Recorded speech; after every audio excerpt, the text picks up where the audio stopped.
Richard also tells me that Donald Trump and his pick for Secretary of State are set to veto the UK handing over sovereignty of the Chagos Islands. An apology and a plan from Kemi Badenoch on immigration. We report from Dover on whether voters think Labour can deliver its plan to reduce numbers. I'll speak to the Culture Secretary, Lisa Nandy, about her plan to tackle problem gambling by squeezing £100 million out of casinos and bookies. And William Hague wins the race to become Chancellor of Oxford University. But why were so many big political beasts battling it out for the job? All that and more with Salma Shah and Jake Richards, who'll be with us for the next hour. It's Wednesday, I'm Sophy Ridge, live from Westminster, and this is the Politics Hub.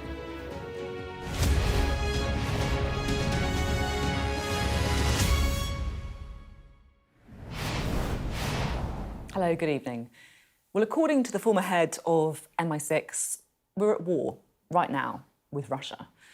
My interview with Sir Richard Dearlove, that we'll play in a moment, is one of those that knocks you slightly off your stride. When I asked him how the UK government should respond to Russian provocation, he said, we have to face up to the fact that the Russians think they're in the state of war with us. Donald Tusk has referred to it as a pre-war situation. I think he's wrong. I think it's an actual war. Now, he's not talking about British troops fighting against Russians on the battlefield. He's talking about a very modern war, a hybrid war of drones and disinformation, targeted assassinations and sabotage. It may not be the kind of war we're taught about in history lessons at school, but it's still a war. The threat of Russia was just one part of the interview, which perhaps underlines just how precarious the world is on multiple fronts. We also discussed Lebanon, Israel, Iran, America, and whether the Chagos deal is on the brink of collapse. He thinks it is, by the way. When international issues are as big as they are right now, Britain can feel very small. But how Keir Starmer responds, how he positions himself, which allies he prioritises, well, these are very big decisions indeed. Well, let me play you that interview now with Sir Richard Dearlove. Thank you for being on the programme. It's great to have you here in person as well. Well, thanks, Sophie. It's very nice to be here. There's so much to talk about, almost too much. You kind of wish international affairs wasn't quite so precarious at the minute. It feels right to start with the ceasefire between Israel and Hezbollah in Lebanon. Are you confident that it's going to hold? I have to say, not particularly. I mean, it's a retreaded agreement from 2006 when Hezbollah was meant to be separated from the northern Israeli border, which would be policed by UNIFIL, a UN unit, and the Lebanese army. Well, they did absolutely nothing over time. I mean, they did start off by doing a bit, but not over time. So I think it suits the Israelis at the moment to have a ceasefire because their objective initially was to make the northern border safe. If you push Hezbollah back beyond the Litani, that largely answers the question in the sort of short to medium term. In the long term, I don't think it does. I mean, let's see what happens. I think the key question is how much Hezbollah has been weakened because Hezbollah had completely hollowed out the Lebanese state. We're not clear yet. I mean, the Israelis must know how much of the infrastructure of Hezbollah they've taken down. I mean, they haven't taken it down completely, but maybe the Lebanese state can reassert some of its authority as the government of Lebanon and keep Hezbollah to an extent under control. We just have to wait and see what happens. Hezbollah, of course, backed by Iran. How totally important is how Iran reacts now? Well, I think what's extraordinary is that the Israelis have called Iran's bluff. So this idea of attacking Israel constantly through proxies has really been demolished. And Hezbollah, rather than Hamas, was a strategic asset for the Iranians. They pumped a huge amount of money, arms and training into it. And look how it's been taken apart by the IDF. I mean, it's very interesting what's happened. So we're in a much more direct confrontational situation. I mean, we could be. That sounds quite alarming, though, if you say direct confrontation. Well, I think that if Iran launches another attack on Israel, were they to do so, they're very, very exposed. The last IDF raids on Iran, I think, were devastating in terms of taking out their air defences, taking out some of their missile fuel manufacturing capability. I think they're very exposed indeed. And I would imagine that Israel almost are hoping for a further opportunity to hit Iran without being seen as the primary aggressor, i.e. responding to an Iranian attack. Let's see what happens. So there may be a ceasefire, of course, in Lebanon, but the war is still very much raging in Palestine. The International Criminal Court has put out an arrest warrant for the Israeli Prime Minister, Benjamin Netanyahu. How should the UK respond to that? If he comes here, should he be arrested? Well, I think my views are pretty clear on this. We are members of the ICC, but in this case, I would not. I mean, it's difficult to be a member of the ICC and then not follow its instructions. But look, its instructions in this case, the indictment of Gallant and Netanyahu is, in my view, ridiculous. You think it's clear. France have been clear. They say that immunity would apply. Do you think the British government should have been clearer on what they would do? I think it should have had the guts to be clearer. I would like to see a senior politician being courageous enough to take a clear stand on such an important issue. You think it's cowardly, then? I think it's equivocal. There are reports today that the Chagos Islands deal is on the brink of collapse. Now, this, of course, is the deal struck by this government to give sovereignty to Mauritius. Have you got any idea what's going on? What's your sense? Well, I think I've got a reasonably clear idea what's going on, in that Rubio, long ago, stated in relation to this negotiation that Mauritius has a too close relationship with China, as it were, to be a trusted strategic partner. And you're talking about Rubio, just to be clear, close to Donald Trump, expected to be a key part of his administration. He's already nominated as Secretary of State. So, I mean, he's got a very important role to play. I mean, I very much hope that Rubio and Trump shoot this agreement down. I mean, the Chagos Islands are strategically really important.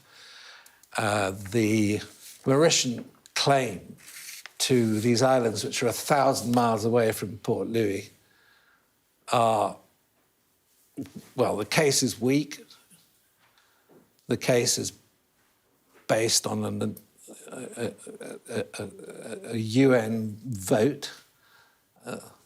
So the international law case for surrendering sovereignty seems to me to be completely phony. So if you assume that the incoming Donald Trump administration if they reject, strongly opposed to this, reject it. I think they reject it. That's it. It won't go through. And actually, there's a new. Could they try and rush it up through before, though?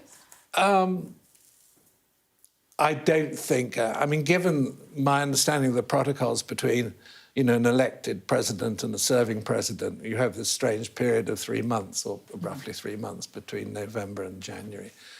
Is that you don't take important decisions, or if you do, they have to be coordinated and consulted with. And I think, I'm pretty sure that behind the scenes there's consultation, and I very much hope that Rubio and Trump will dump this agreement. It's a bad agreement. I think they have to realise that this is not in the interests of the United States. It's not in the interests of the UK from the point of view of our national security. I mean, when we're talking about national security, we need to talk about Russia as well, obviously, and we've seen the aggression in the war of Ukraine. We've also, of course, seen the Russian government imposing sanctions on some members of the UK government as well, really kind of throwing their weight around it, if you like. How do you think the UK government should respond to it? We have to face up to the fact that the Russians think they're in a state of war with us. They think they're in a state of war with the whole of Europe, do you think? Yes, more or less. I mean, Donald Tusk has referred to it as a pre-war situation. I think he's wrong. I think it's an actual war. Now, that doesn't mean in the Russian mind a military conflict, but it means hybrid conflict or different types of conflict in different arenas of interest. And I mean, we've seen already quite clearly some very aggressive moves on the part of the Russians in various European countries. You've had the heads of the intelligence agency, the head of CIA, head of my former service, actually standing up publicly and, talking about the Russians going feral and, being involved in sabotage and hybrid warfare, and us being, I'm saying the Western Europe generally and the United States being in a very dangerous situation. So I don't think there's any point in beating about the bush. There's different views on how we should respond to Russia and how we should deal with Russia, right? Some people think we should talk to Russia. We've seen that in Germany. There's a speculation that Donald Trump could do the same. Do you think Western leaders should be picking up the phone to Putin? Well, I've always believed in having a dialogue with one's opponents or enemies. I think we're in a very difficult situation with Russia. It's probably better to have some sort of dialogue with them than no contact at all. So I don't rule that out. I mean, it depends what you talk about, what the content of the conversation is. That's the main thing. But, obviously contact is important, particularly when, we're in an extraordinary situation historically. We've got a major contained war on the European continent. I would never, in my previous life, have believed it would be possible to have a major contained conflict. Things could go badly wrong very quickly. We need to have sort of prophylactic measures in place, or the possibility to stop, things escalating out of control. But I think at the moment, I'm not sure Russia is in a mood or a situation where it's going to be very easy to talk to Putin. Just finally, we saw the mystery drone spotted over US air bases in the UK. Yeah. Is it a good bet that that's from Russia? Could be. It's already happened in Norway. The Norwegians have had drones flown over strategic installations. They have arrested, I think they actually arrested someone who did turn out to be a Russian contact. So, I don't think you can rule that out at all. Thank you very much. It's been fascinating to talk. Thank you very much. Thank you very much, Sophie. Well, there's an awful lot to unpack there. Our Deputy Political Editor, Sam Coates, is here with us now. Sam, we touched upon it in that interview, obviously, but there is growing chatter tonight about what is going on with this Chagos Islands deal. What do you know? I think those were some of the most interesting comments from Richard Dearlove. And there is a lot of pressure on this deal that was announced by the government in the last few weeks. Just a little bit of the background. Basically, the UK in the last few weeks has announced that it's giving up its sovereignty of the Chagos Islands, going back to control of Mauritius. But we are leasing Diego Garcia, the base, for at least 99 years, maybe 200 years in total. And this deal was done in the last few weeks, just before an election in Mauritius. And in that election campaign in Mauritius, it became quite a controversial subject, this deal that was done with Keir Starmer's government. And the eventual victorious candidate, now Prime Minister Ramgoolam, said that it amounted to treason. Now, he's come into power, and there is some speculation that he might rip it up. And I think that's one of the things that Richard Dearlove was reflecting, and there's a lot of chatter, particularly amongst Conservatives, that this might be the case, and that it might come under pressure from Donald Trump. There is actually some confidence in government, I've discovered this evening, that, at least on the Mauritian side, that they will keep faith with the deal negotiated by their predecessor government. The new Prime Minister has actually written to Keir Starmer and said that he respects the negotiation that Keir Starmer's going on and expects it to continue. In other words, they're not putting Britain on notice that they're going to rip it up. Some of the rhetoric might be criticism, possibly for internal reasons, but in the formal country-to-country communication, it doesn't seem as if we're being told by the government that it's about to be ripped up. I guess the question now is what happens on the US side, because Richard Dearlove in the interview seemed pretty confident that, in his words, Donald Trump and the incoming Secretary of State, Marco Rubio, were going to shoot it down. That is a big issue. But it seems like the government are doubling down. One of the interesting things about the deal is it was done by Jonathan Powell, the former Chief of Staff to Tony Blair, who has, subsequent to that deal, been appointed the National Security Advisor for Keir Starmer. And I think it would be quite a blow for him if this deal ended up collapsing. He was out there earlier this week trying to save it. So I think there's quite a lot invested in making sure that this deal, which got quite a high profile, not all of that profile good for Keir Starmer, that it continues to show that this government sort of knows what it's doing in terms of big, high-stakes foreign affairs. Sam Coates, thank you very much indeed. Sam Coates there, Deputy Political Editor. Well, the Chagos Islands and, of course, their sovereignty may well feature in tomorrow's newspapers. We'll have our extended press preview from 10:30 this evening with tonight's news and tomorrow's headlines. Joining us will be the Daily Mirror's Associate Editor, Kevin Maguire, and the Daily Mail's Whitehall Editor, Claire Ellicott. Right, let's bring in our duo this evening, shall we? The former Conservative Special Advisor, Salma Shah, and the Labour MP, Jacob Richards. Great to have you here. Welcome to the programme. First time on Politics Hub. Yeah, thanks for having me. Yeah, no worries. So much to unpack there from Richard Dearlove. It certainly doesn't make you feel more kind of reassured about the state of the world. I think it's probably fair to say. I mean, he says we are at war right now with Russia. I mean, Salma, is he right? Yeah, I think it's always been assumed, certainly by the state, that their hostilities, even though they may not be on the battlefield or military, that Russia was always going to behave in a hostile way towards us. In fact, they've always been on the hostile state actors list, I think, for some time now. So that in itself is not a surprise. I think the thing that he has to do in order to reassure people, or what he said to reassure people, was that it's not necessary for us to think about this being us directly in danger. This is about the asymmetry of the way that they're going to fight us, whether it is through disinformation or whether it is through destabilising our systems. And I think that is critical. It is the way that Russia behaves. It doesn't necessarily have to be through weapons. He was also, I guess, quite scathing about some of Labour's preparedness for war, right?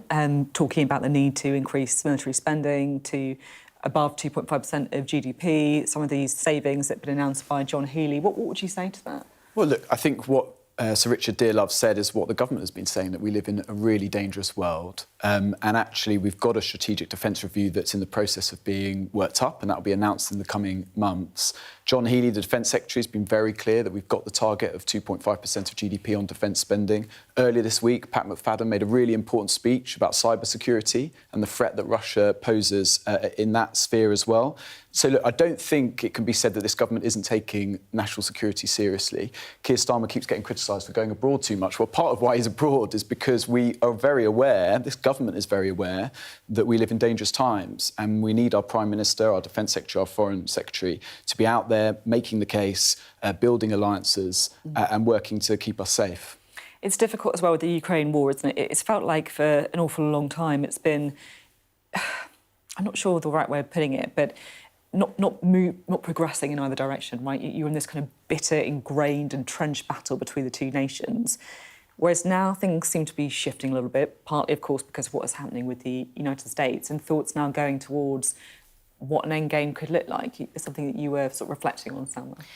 Yeah, look, here's the interesting thing about it, is that whilst the world is more dangerous than I think it's been for a long time, certainly in our lifetimes, I think there are elements of it that have changed. So we're just talking about the election in the Chagos Islands, we're talking about the election in the States and a new regime coming in. I think the thing we have to understand in the Russia context is that as far as Europe is concerned, obviously this is a threat that's on our doorstep.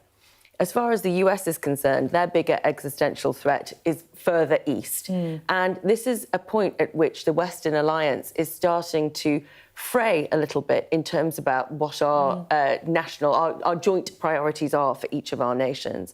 And I think the way that we actually try and cure that is through diplomacy and understanding that actually those threats that are there on our doorstep are just as much of a threat to the States. Now, what does that actually mean in terms of progressing this?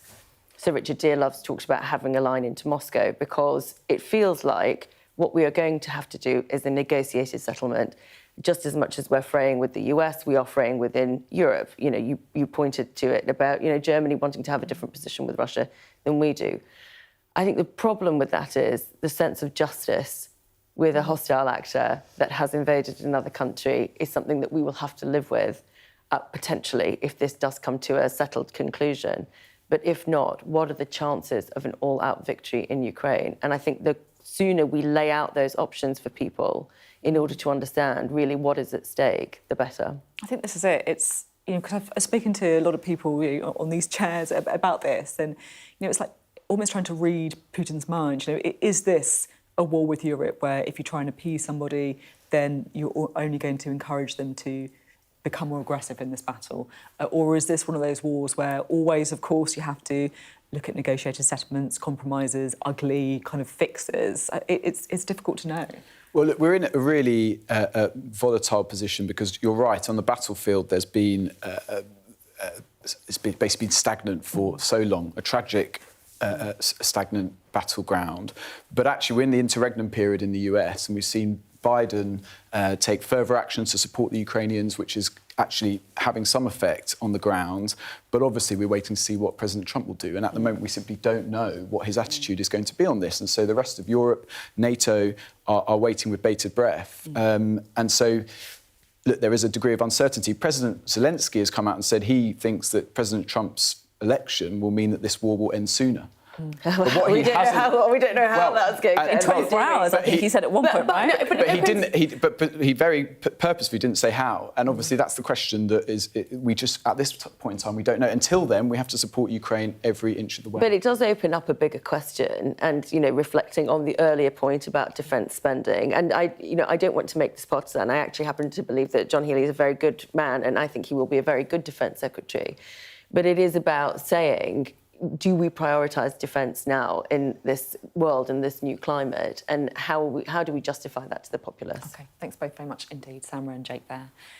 Now, the latest immigration statistics are out tomorrow, but Kemi Badenoch jumped the gun today with a speech that offered the outlines of how she would deal with the issue and an apology for what happened when the Conservatives were in government. Let's have a listen to some of what she had to say. Fundamentally, this country is not a dormitory or a hotel. It is our home. We need to look after it. I want to rebuild the trust between the Conservative Party and the British people. I know we have a lot of work to do, but the first step is to accept that mistakes were made and to learn from them. As the new party leader, I want to acknowledge that we made mistakes. Yes, some of these problems are long-standing. This is a collective failure of political leaders from all parties over decades. But on behalf of the Conservative Party, it is right that I, as the new leader, accept responsibility and say truthfully, we got this wrong. I more than understand the public anger on this issue. I share it. The Conservatives will develop a detailed plan for immigration to put before the British public before the next election. Kemi Badenoch there. Well, as I said, tomorrow we'll see the current state of immigration in the UK, with analysts expecting the net migration figure to fall after a period of record numbers. But the issue of immigration, both legal and illegal, is still at the front of many voters' minds, particularly, of course, in those areas of the country where it's most visible. Ali Fortescue has been to Dover. She sent this report. What's your number one political priority? Immigration. Dover is a place that's become symbolic in the debate about migration. So calls to stop the boats that you'll hear a lot down here won't happen. You got a couple of moments by any chance? And for the new Labour MP here... It's not politics, is it? It is. I'm your local MP. ...who turned this seat red for the first time in 20 years, it's a subject that comes up again and again. I want to talk to immigration. Yes. We need immigration, but not illegal immigration. We're working hard, but it will take time, Seb, and you will see an impact. Yeah, I think you ought to make more of the deportations. Okay. I think you ought to make, certainly, I think that would appeal to people. Are you totally confident that in this Parliament you'll be able to take out the smuggling gangs, that you'll be able to really change those numbers? I genuinely think that working upstream with our international partners, combined with the Border Security Command and bringing in the security services, will have a massive impact on this. In the next 5 years? I'd say before the next general election we'll see some results. There is a lot of focus on illegal migration. Last year, nearly 30,000 people crossed the Channel in small boats. That's obviously not insignificant, but it is a fraction of the overall net migration figure, which in recent years has been at record levels. Last year, it was just under 700,000. Most of those people, of course, coming here legally to work and to study. What do you expect we'll see from the figures? The strong expectation is they'll go down. It's very difficult to see them not going down. Is there a concern that comes with the numbers falling? When you reduce net migration, you have to think about the effect on the UK as a whole, not just the effect on the immigration statistics. So, for example, if you reduce net migration by reducing the number of international students who are coming into Britain, you have to answer the question, how do universities break even? If you reduce net migration by reducing the number of workers who come into Britain, you have to answer the question, where are those? Who's going to fill those vacancies? We've got activities and things going on. He's talking about vacancies that people like Raj have to fill. You're very ready for Christmas here, it's good. Oh, God, yeah, absolutely. In places like Somerville Care Home. How has recent policy around immigration impacted your workforce? The policy on change of bringing in dependents, I mean, it's been devastating, really, because what we've found is that the quality and calibre of person wanting to work in social care here has just, it's changed, completely changed. What we're now getting is people that want to come to the UK as opposed to those that want to work in social care. You know, you've got a migration minister that will sit there and has got to bring figures down, but they don't really care about how they do it. And then they're ready for the tree next week. The government have set out ways they want to upskill British workers. Numbers do matter, here and in places like Dover. Real success, though, beyond the headline figure, will be harder to judge. Ali Fortescue, Sky News. You're watching the Politics Hub. Coming up, we'll discuss who's got the right approach to migration with our panel, Sama Shah and Jake Richards. And I'll speak to the Culture Secretary, Lisa Nandy, on the future of that deal in the Chagos.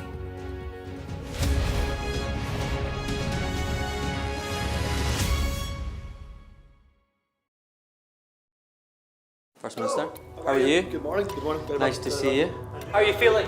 Looking forward to getting into the parliamentary chamber. Are you any further forward to making a decision? No, it's an important day today. All of the claims were in line with my parliamentary duties, so I'm making that clear to you, Conor. He was a Scot through and through. He was a very good politician. Alex Salmond was controversial, he was a disruptor, but above all, he was respected. Will you resign if you lose this week? Again, I'm not planning to, of course, lose the vote of no confidence. I'm planning to win that vote of no confidence. His face said it all. My intention to stand down as party leader. This is now a storm with deadly consequences. How are they feeling? They're a bit scared at the minute. We've been told to evacuate. How are you feeling? Devastated. Hundreds of homes were wiped out by flooding. I'm Conor Gillis, Sky's Scotland correspondent.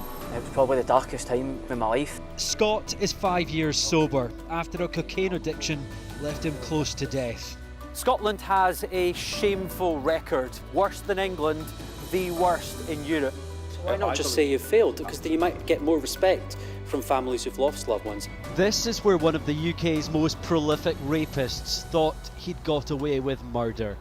Sky News can reveal that former sex workers had told police he was sexually violent. My Emma. Free wherever you get your news. It's over, isn't it? The Americans say he is Rossi, a fraudster. This has been one of the most bizarre cases ever heard in a courtroom in this country. A dangerous murderer. Do you think you'll ever be able to forgive Andrew Innes after this? She said she can forgive him, but as long as he's behind bars. By doing the right thing, it's destroyed your life. They terrorised me. They intimidated me. Sky News. The full story first.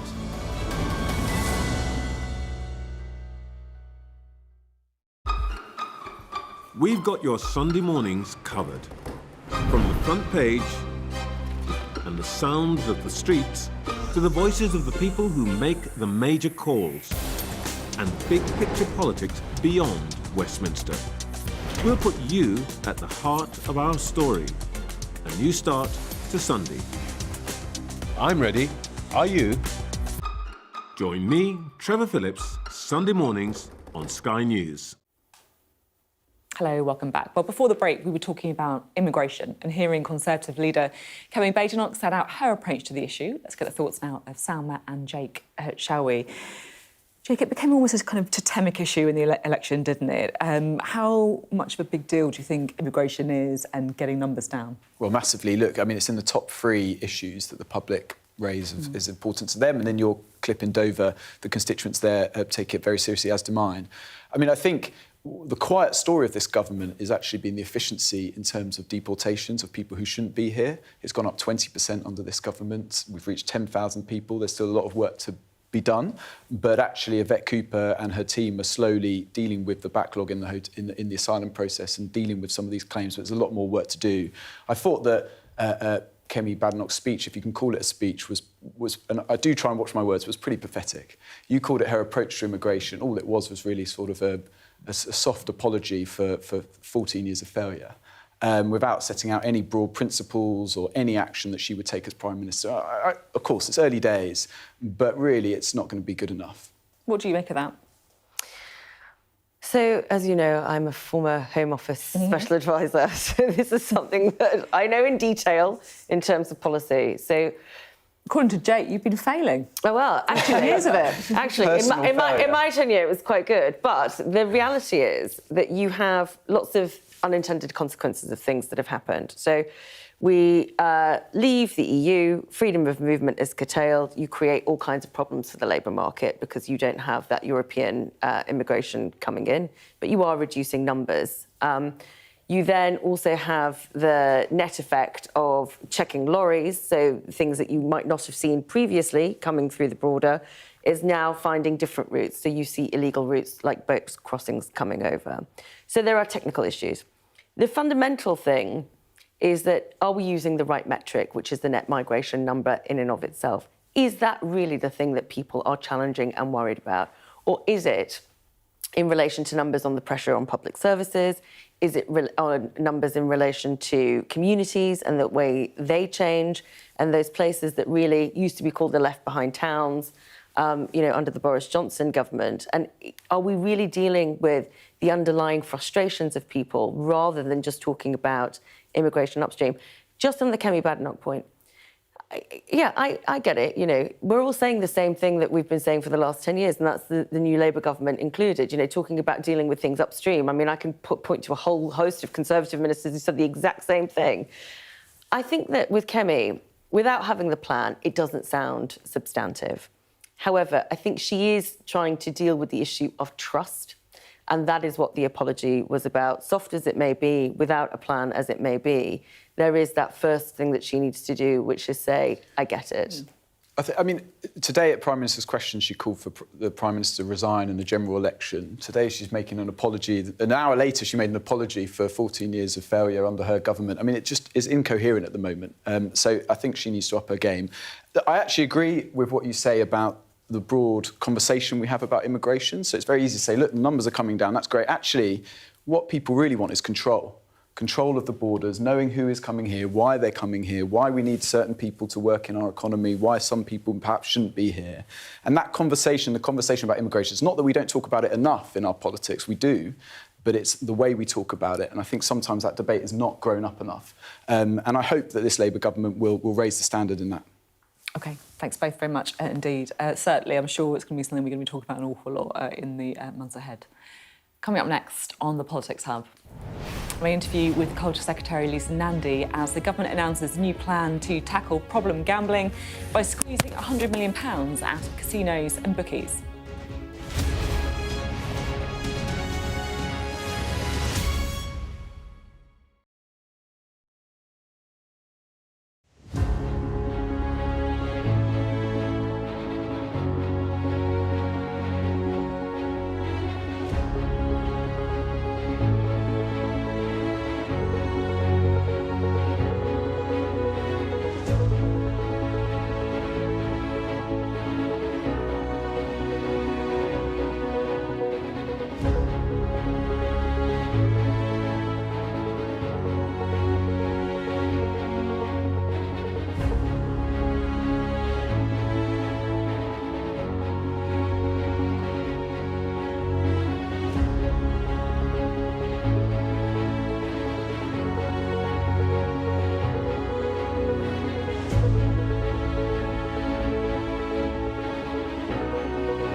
welcome back to the Politics Hub. Well, the government today set out plans for a levy on the profits of casino and betting operators with the hope of raising £100 million to tackle problem gambling. Earlier, I spoke to the Culture Secretary, Lisa Nandy. I also, of course, wanted to get her views on some of what we heard in our interview with Sir Richard Dearlove at the top of the show.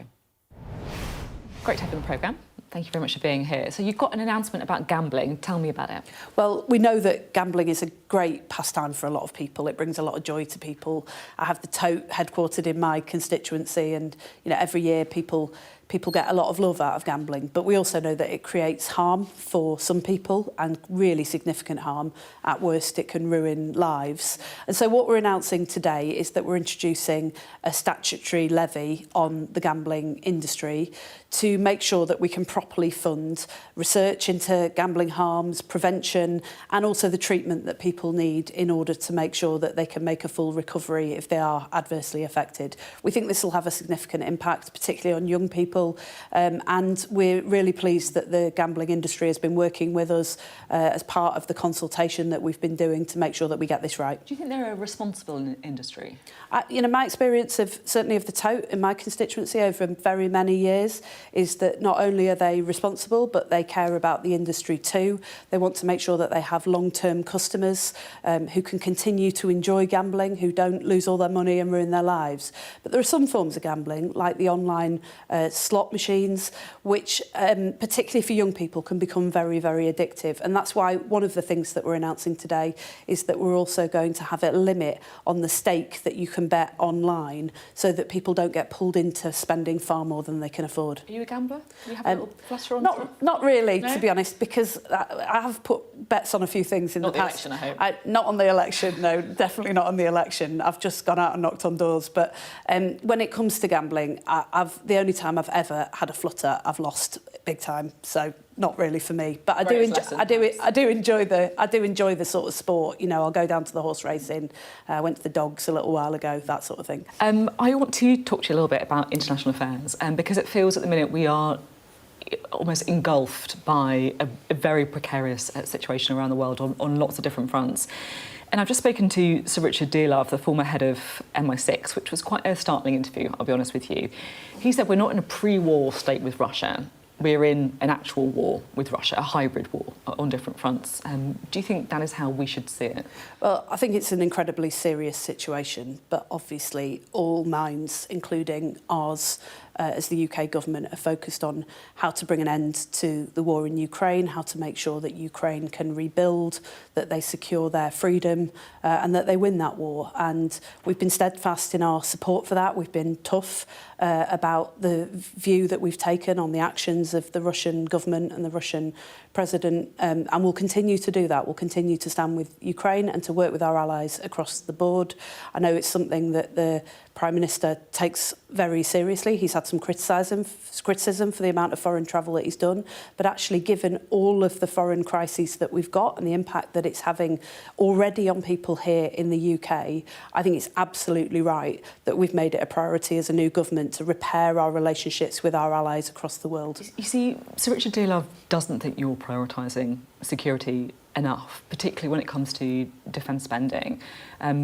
He thinks that defence should be prioritised above all else. He says it's as important as the National Health Service, that the NATO Secretary-General has said quite clearly that spending 2.5% on GDP is not enough, and that you've just made savings of £500 million on some of our defence capability. I mean, you can see that you talk the talk on security, but if you look at what you're doing, you can understand why people feel you're not taking it seriously. Well, I don't accept that characterisation at all. As well as providing assistance to Ukraine, we've also been absolutely clear about our commitment to NATO, which is unshakable.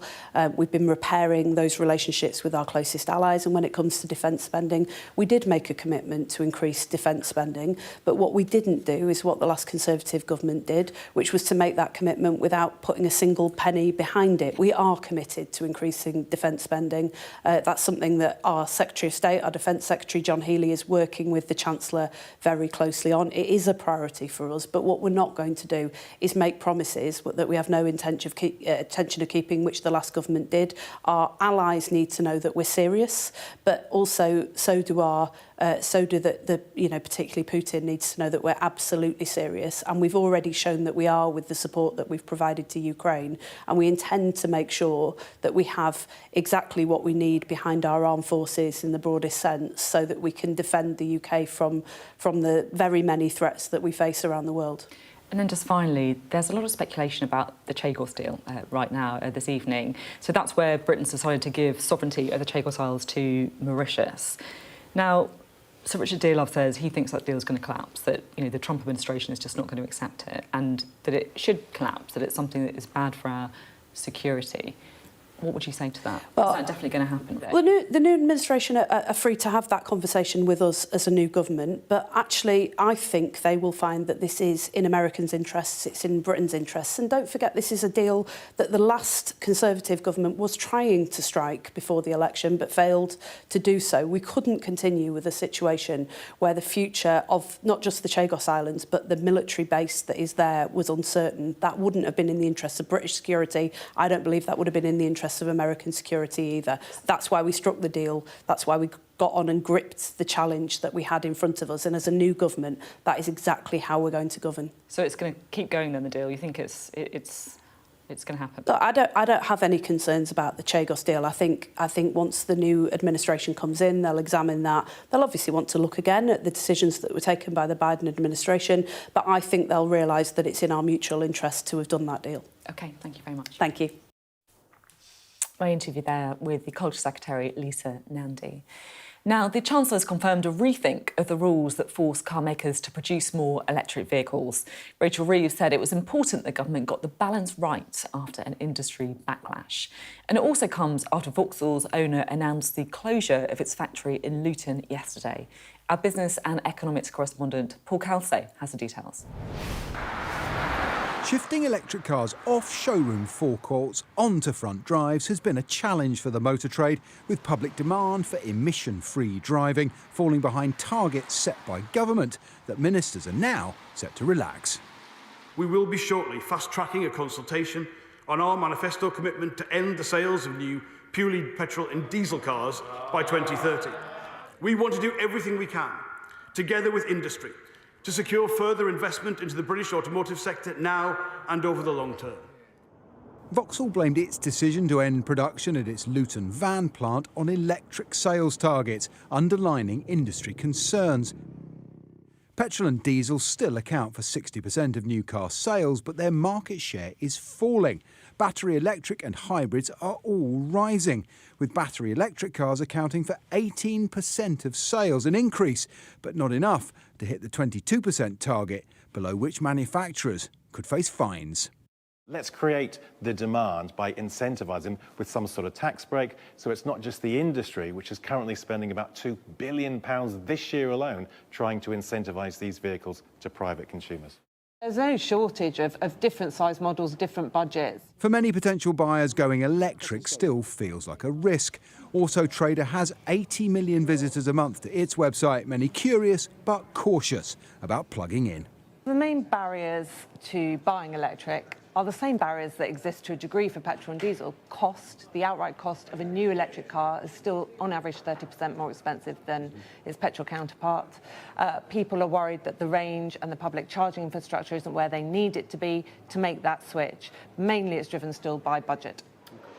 Successive governments have backed the conversion to electric cars, from battery investments and new models at Nissan in Sunderland to electric vans at Vauxhall's Ellesmere Port plant, and the now leader of the opposition welcoming electric minis in Oxford. The challenge for this government is persuading the public to keep up. The government says it will review its targets by Christmas, but persuading private buyers of the undoubted virtues of electric cars will take longer. And this won't be the last time. They have to balance compulsion and incentives, the carrot and the stick for industry and consumers in the energy transition. Many promise new jobs, and plenty of existing ones depend on getting it right. Paul Kelso, Sky News. Right, let's bring in our panel, shall we, Salma and Jake. Salma, what's your take on this? Is the government right to change things up? So I think it's important that we get the transition piece right. And I think that's where all the problems are going to be. So you can talk about having massive green credentials and not really do the right things in order to deliver it. And again, this is not a partisan point. You know, if you want to create demand for electric vehicles and you want business and industry to supply it, then where are the things like charging points, for example? I know, you know, here in Westminster, they've transformed lampposts and things like that in order to create electric vehicle charging points. But it's not enough if it's the kind of, you know, level that people need in order to make an impact, you know, for net zero, to just have, you know, this patchy situation with charging points. So if the government's really serious about it, it's not just about the pressure that they're putting on industry, it is really about how they're going to create that infrastructure to make this possible too. Yeah, I think it does. As the owner of a plug-in hybrid, I think if you don't have a drive, it is actually quite difficult. The infrastructure is not necessarily where it needs to be. I mean, it's a challenge, isn't it, I guess, between, you know, the need to go green, but also the need to, I guess, keep the economy going and to keep voters on the side as well. Absolutely, and that's the language that Rachel Reeves used today was about getting the balance right, and I think it's good that we've got this review to make sure that we do get that balance right, about protecting jobs, about helping consumers, but also the transition to a green economy. I always know Salma's about to make a partisan point when she says, "I'm not going to make a partisan point." But to make a partisan point back, you know, a lot of the reasons what's happened in Luton is actually to do with rules and regulations that were implemented by the last government. So I think that Johnny Reynolds, the Business Secretary, has inherited a mess. We've got a commitment to try and decarbonise our economy by 2030. I think that's right, but we do have to always have that balance and have consumers and jobs and business in mind as well. And I think Johnny Reynolds and Rachel Reeves get that. When are you going to stop saying it's all their fault? What do you reckon? Well, 6 months, 6 years? People have said to me, when are you going to... I'm teasing you. People have said to me, when are you going to stop having a go at the Conservative government and the 14 years in power? And I said, when I'm on my deathbed. Because, you know, what they've done to this country...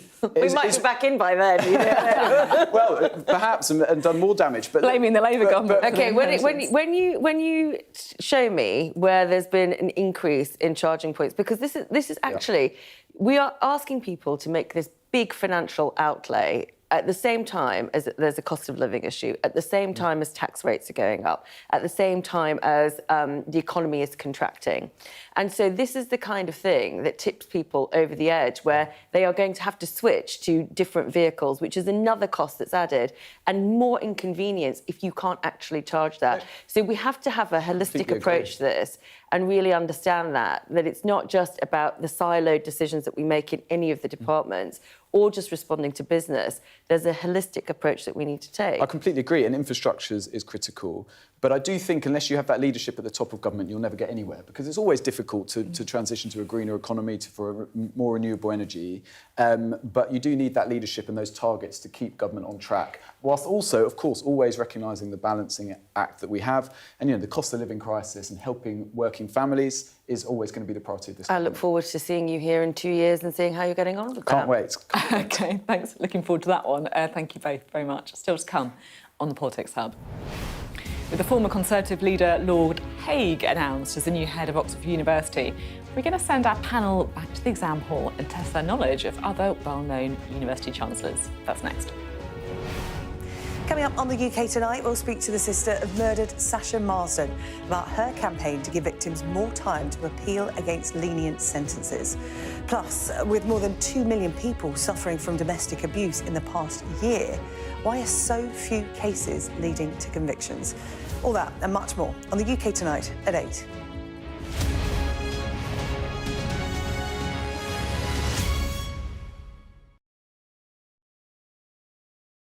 Migrants risk their lives climbing aboard these trains in search of a dream, the United States.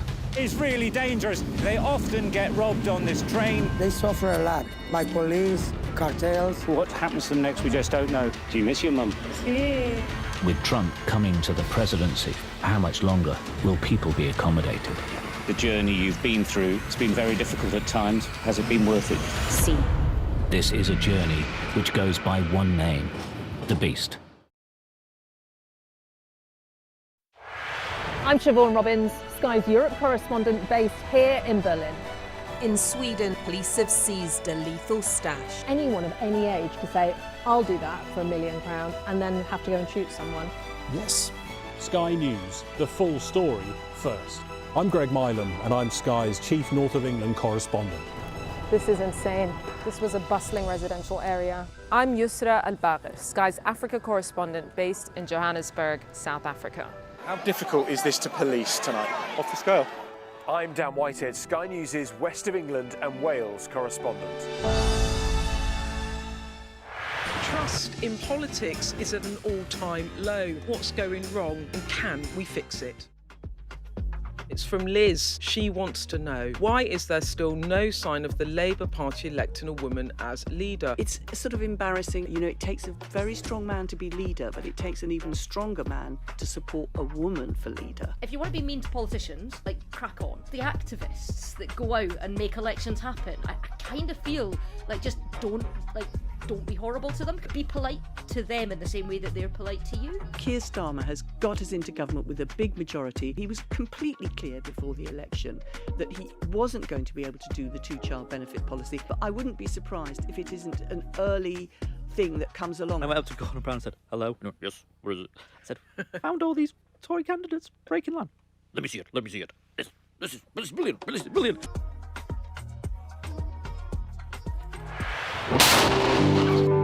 A lot of action going on. I'm Alex Crawford and I'm Sky's special correspondent based in Istanbul. This is what makes the job so fantastic.